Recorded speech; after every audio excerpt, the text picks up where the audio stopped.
ಬಯಸ್ತೇನೆ. ಕುಂಭರಾಶಿಯವರು ಒಂದಲ್ಲ 1000 ಪಟ್ಟು ಕಷ್ಟವನ್ನು ಪಟ್ಟಂತಹ ರಾಶಿ ಯಾರಾದರೂ ಇದ್ದರೆ ಅದು ಕುಂಭರಾಶಿ. ಯಾಕೆಂದರೆ 7.5 ಆರಂಭದಲ್ಲಿದ್ದಂತಹ ರಾಶಿ, ಜೊತೆಗೆ ಜನ್ಮದಲ್ಲಿ ಶನಿ ಬಂದಂತಹ ರಾಶಿ. ಜನ್ಮದಲ್ಲಿ ಶನಿ ಇದ್ದಾನೆ, ಮಾರಕ ಸ್ಥಾನದಲ್ಲಿ ರಾಹುಗ್ರಹ ಇದ್ದಾನೆ. ಏನನ್ನು ಮಾಡೋಕ್ಕೋದ್ರೂ ಸಹ ಒಂದಲ್ಲ ಒಂದು ಅವಘಡಗಳು, ಕಷ್ಟಗಳು, ಸಮಸ್ಯೆಗಳು, ಗೊಂದಲಗಳು, ಕುಟುಂಬದಲ್ಲಿ ನಾನಾ ರೀತಿ ಚಿತ್ರ ಹಿಂಸೆಗಳನ್ನು ಅನುಭವಿಸಿದಂಥ ರಾಶಿ ಯಾರು ಅಂತ ಅಂದರೆ ಅದು ಕುಂಭರಾಶಿ. ಮನೇಲಿ ವ್ಯವಹಾರಗಳಾಗಲಿಲ್ಲ, ಕುಟುಂಬದಲ್ಲಿ ಕಲಹಗಳು ನಿಲ್ಲಿಲ್ಲ, ಒಂದಲ್ಲ ಒಂದು ಗೊಂದಲ, ಏನನ್ನು ಮಾಡೋಕ್ಕೋದ್ರು ಒಂದಲ್ಲ ಒಂದು ತೊಂದರೆಗಳು, ತಾಪತ್ರಗಳು, ಸಮಸ್ಯೆಗಳು. ಏನಯ್ಯ ಈ ಕಷ್ಟವಿರೋದೆಲ್ಲವೂ ನನಗೋಸ್ಕರನೇ ಬರುತ್ತಾ? ನಾನೇನು ಪಾಪ ಮಾಡಿದ್ದೀನಿ, ನಾನೇನು ಕರ್ಮ ಮಾಡಿದ್ದೆ ಅಂತ ಇಷ್ಟು ಕಷ್ಟವನ್ನು ಅನುಭವಿಸ್ಬೇಕು ಅನ್ನುವಂತಹ ಮನಸ್ಸಿನ ಸ್ಥಿತಿಗೆ ಹೋದಂಥವರು ಈ ಕುಂಭರಾಶಿಯವರು. ಕುಂಭರಾಶಿಯವರೆಗೆ ಮಧ್ಯಮ ಸ್ಥಾನಕ್ಕೆ ಬರ್ತಾರೆ. ನೀವು ಸಂಪೂರ್ಣವಾದಂತಹ ಅನುಕೂಲವನ್ನಿಲ್ಲ, ಸಂಪೂರ್ಣವಾದ ಕಷ್ಟವನ್ನಲ್ಲ. ಈ ಕಷ್ಟಗಳಿಂದಂತೂ ಒಂದು ಮೆಟ್ಟು ನೀವು ಒಂದು ಸ್ಥಿತಿಗೆ ಬಂದ್ಬಿಡ್ತೀರಿ ನೀವು. ಯಾಕೆ ಅಂದರೆ 7.5 ಶನಿಯ 5 ವರ್ಷಗಳ ಕಾಲದ ಶನಿಯ ಕಾಟ ಬಿಡುಗಡೆ ಆಯಿತು. ಜೊತೆಯಲ್ಲಿ ಮಿತ್ರಗ್ರಹ ಜನ್ಮರಾಶಿಗೆ ಬಂದು ಕುಳಿತುಕೊಳ್ತಾನೆ. ರಾಹುಗ್ರಹ ಶನಿಗೆ ಮಿತ್ರಗ್ರಹ. ಈ ಮಿತ್ರಗ್ರಹನ ಪ್ರವೇಶದಿಂದ ಕುಂಭರಾಶಿಗೆ ನಿಮ್ಮ ಕಷ್ಟಕ್ಕೆ ನೆರವಾಗುವಂಥ ಉತ್ತಮವಾದಂಥ ಸ್ನೇಹಿತ ನಿಮಗೆ ಸಿಗ್ತಾನೆ. ಯಾವುದೋ ಸಣ್ಣ ಪುಟ್ಟ ತೊಂದರೆಗಳನ್ನು, ತಾಪತ್ರಗಳನ್ನು, ಸಮಸ್ಯೆಗಳನ್ನು ಮಾಡಿ ಸ್ಟೇಷನ್ ಮೆಟ್ಲು ಎತ್ತಿದ್ದೀರಿ ಅಂದ್ಕೊಳ್ಳಿ.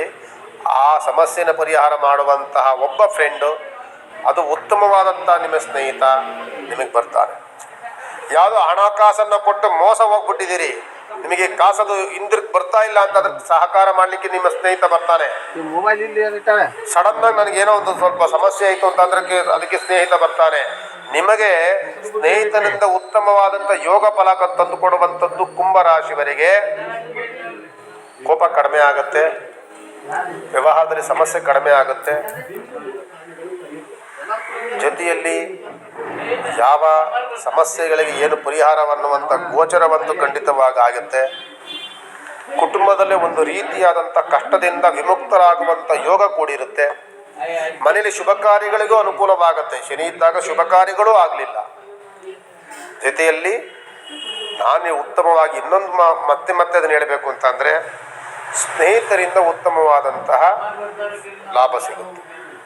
ನಿಮ್ಮನ್ನು ಯಾರು ನಂಬಿರ್ತೀರಿ, ನಿಮ್ಮ ವ್ಯಕ್ತಿತ್ವ, ನಿಮ್ಮತನ, ನಿಮ್ಮ ಹೃದಯ ಶ್ರೀಮಂತಿಕೆಯನ್ನು ಕಂಡಂತಹ ಸ್ನೇಹಿತರು, ಅದರಲ್ಲಿ ಕೆಲವು ಸ್ನೇಹಿತರು ನಿಮಗೆ ಸಹಯೋಗವನ್ನು ನೀಡಿ ನಿಮ್ಮ ಕಷ್ಟಗಳಿಂದ ನಿಮ್ಮನ್ನು ಪಾರು ಮಾಡುವಂತಹ ಸ್ನೇಹಿತರಂತೂ ಖಂಡಿತವಾಗಿ ಸಿಗ್ತಾರೆ. ನಿಮಗೆ ಉತ್ತಮವಾದಂಥ ಫ್ರೆಂಡ್ ಆಗ್ತಾಳೆ, ನಿಮ್ಮ ಗಂಡ ನಿಮಗೆ ಉತ್ತಮವಾದಂಥ ಫ್ರೆಂಡ್ ಆಗ್ತಾನೆ, ನಿಮ್ಮ ಮಕ್ಕಳೇ ನಿಮಗೆ ಉತ್ತಮವಾದಂಥ ಫ್ರೆಂಡ್ ಆಗ್ತಾರೆ. ನಿಮ್ಮ ಅತ್ಯಂತ ಆಪ್ತರು ನಿಮಗೆ ಉತ್ತಮವಾದಂಥ ಸಹಕಾರವನ್ನು ಕೊಟ್ಟು ನಿಮ್ಮ ಕಷ್ಟದಿಂದ ನಿಮ್ಮನ್ನು ಪಾರು ಮಾಡುವಂತಹ ಯೋಗದಿಂದ ಕೂಡಿರುವಂತಹ ರಾಶಿ ಇದೇ ಕುಂಭರಾಶಿಯವರು. ಕುಂಭರಾಶಿಯವರು ಗೊಂದಲ ಬೇಡ. ಆದರೆ ನಾನು ಮತ್ತೊಮ್ಮೆ ನಿಮಗೆ ಎಚ್ಚರಿಕೆಯನ್ನು ಹೇಳ್ತೇನೆ, ಇನ್ನೂ 2.5 ವರ್ಷಗಳ ಶನಿ ಕಾಟ ನಿಮಗೆ ಬಿಡುಗಡೆ ಆಗಿಲ್ಲ. ಇನ್ನೂ 2.5 ವರ್ಷಗಳ ಶನಿಯ ಕಾಟ ಇದೆ. ಈಗಿರುವಂಥ ಸ್ಥಿತಿ ಮಧ್ಯಮವಾದಂಥ ಸ್ಥಿತಿ. ಜನ್ಮದಲ್ಲಿ ಶನಿ ಬಿಟ್ಟೋದಾಗ ನಿಮಗೆ ಕೋಪ ಕಡಿಮೆ ಆಗುತ್ತೆ. ದುಡುಕಿ ಮಾತನಾಡುವಂಥದ್ದು, ದುಡುಕಿ ಅವಘಡಗಳನ್ನು ಮಾಡುವಂಥದ್ದು ಕಡಿಮೆ ಆಗುತ್ತೆ. ಆದರೆ ಜನ್ಮದಲ್ಲಿ ಈಗ ಬಂದಂತಹ ಈ ರಾಹುಗ್ರಹ ಇದನ್ನಲ್ಲ, ಇನ್ನು 2.5 ವರ್ಷಗಳ ಕಾಲ ನಿಮ್ಮನ್ನು ಕಾಪಾಡುವಂತಹ ಯೋಗ. 2.5 ವರ್ಷಗಳ ಶನಿಕಾಟ ಇನ್ನೂ ಇದೆ. 2.5 ವರ್ಷಗಳ ಕಾಲ ಮಿತ್ರನ ಸಹಯೋಗವೂ ಇದೆ. 2.5 ವರ್ಷದ ಶನಿಯ ಅಷ್ಟು ಪ್ರಭಾವವನ್ನು ಅಷ್ಟು ಬೀಳೋದಿಲ್ಲ. ಆದ್ದರಿಂದ ಅನುಕೂಲಕರವಾಗಿದೆ. ಸಮಸ್ಯೆಗಳಿಂದ 50% ಪರಿಹಾರ ಅಂತ ಸಿಗುತ್ತೆ.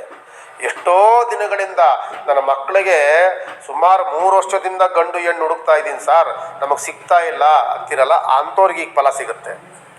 3 ವರ್ಷಗಳಿಂದ 5 ವರ್ಷಗಳಿಂದ ಸಮಸ್ಯೆಗಳಿಂದ ಗೊಂದಲ ಗೂಡಾದಂತಹ ಯಾವುದ್ಯಾವುದೋ ಕೇಸುಗಳು ಸರ್, ನಮಗೆ ನಾನು ತಪ್ಪೇ ಮಾಡಿಲ್ಲ, ನನ್ನ ಕೇಸಿದೆ, ನನಗೆ ಕೋರ್ಟಲ್ಲಿ ಕಚೇರಿಗಳೇ ನನ್ನ ವ್ಯವಹಾರಗಳಿದೆ ಅನ್ನುವಂಥವ್ರದ್ದೆಲ್ಲರೂ ವಿಮುಕ್ತರಾಗ್ತೀರಿ. ಇದೆಲ್ಲವೂ ಸಹ 2025 ಅಂತೂ ನಿಮಗೆ ನಷ್ಟವಲ್ಲ, ಕಷ್ಟವಲ್ಲ, ಒಂದು ರೀತಿಯಾದಂಥ ಲಾಭವನ್ನು ತಂದುಕೊಡುತ್ತೆ.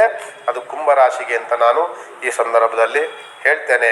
ನಿಮಗೆ ಮಾಡಬೇಕಾಗಿರುವಂಥದ್ದು 7.5 ಬಿಡುಗಡೆ ಆಗಿಲ್ಲ, ಶನಿಯ ಆರಾಧನೆಯನ್ನು ಮಾಡಿ. ಯಾಕೆಂದರೆ ನಿಮ್ಮ ಜನ್ಮರಾಶಿ ಅಧಿಪತಿ ಶನಿಗ್ರಹನೇ.